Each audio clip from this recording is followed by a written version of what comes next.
In the spirit of dog books in August, I've read Wouldn't Wish It on a Dog or The Dog Days of Arthur Kane by Ernesto Bethencourt.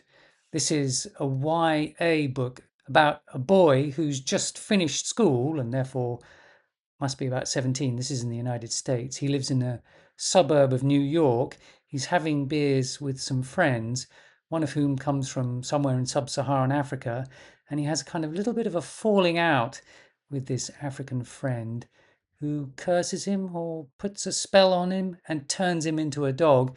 And the rest of the book is his adventures as a dog.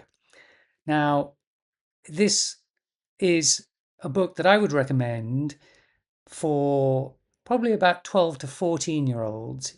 And I think the author slightly mistargeted the age group through the choice of his protagonist. And I actually have a quite a strong clue that that's so, that I'll tell you about a bit later on in the review. The story is well written and it's quite enjoyable because the author does get inside the skin of the dog and portrays the dog's adventures. Because, of course, the dog is essentially a stray. And so he's thrown out of his own house because this dog has suddenly appeared from nowhere. And the dog must survive on the streets of first his hometown and then New York City itself before he can get back home. It is a YA book and it has a YA appropriate ending.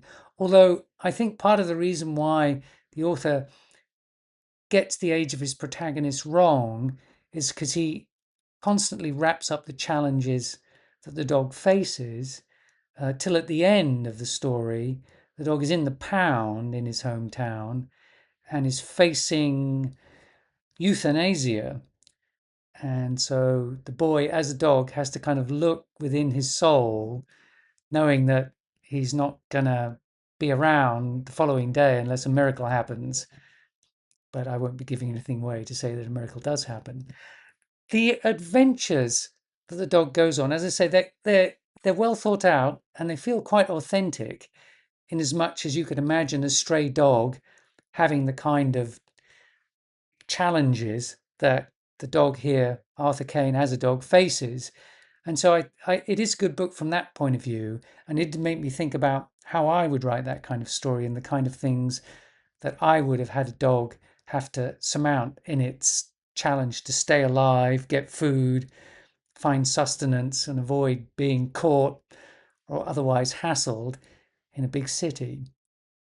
There's the theme of the book is really a little bit about teenage alienation and a little bit about self-centeredness.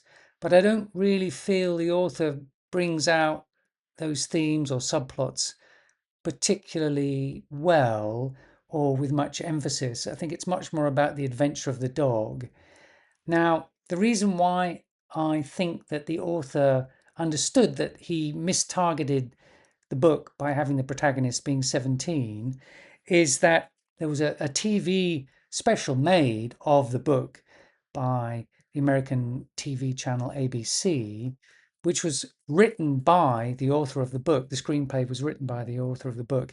And in that TV special, the boy is portrayed as a 14-year-old. And I think that's much more the target age of the book. And I think if it had been written with that group of children, boys, girls of that age, I think the story would have hit home much better, at least for me. The 17-year-old, parts of the story felt kind of a little bit undercooked for the view from a 17-year-old or the view through a 17-year-old's eyes. Whereas a 15-year-old, 14, 15-year-old, it seems spot on. It's the kind of thing that a 14, 15-year-old would worry about. The 17-year-old would be a bit more world wise and understand more of the things that were going on around him and also the threats and challenges that he faced and, a bit more about the kind of darker side of human nature, which this book kind of skirts over the top of because it is a YA book. The TV special is good fun to watch and it touches most of the bases in this book, but it doesn't get to the point where the dog faces being euthanized. And I think that's the mistake that the author made. I think he wanted to show that scene at the end of the book of the dog facing death. And so he felt a 17-year-old boy would have the mental capability, the emotional breadth to be able to think about facing death, whereas a 14-year-old boy would not have been in the same position to do that. And so they cut that out in the TV series. Overall, I would say this is probably better for a young adult. But if you really love the idea of reading a story of a boy who's transformed into a dog and the kind of challenges that the dog would then face, being a stray in New York, then it's good fun. I enjoyed it. I got all the way through to the end. I never felt that it was a drag reading it. I just wish that I could have been the editor for it and suggested to the author that he target slightly lower down at the 12 to 15-year-old age group, and I think it would have been even better.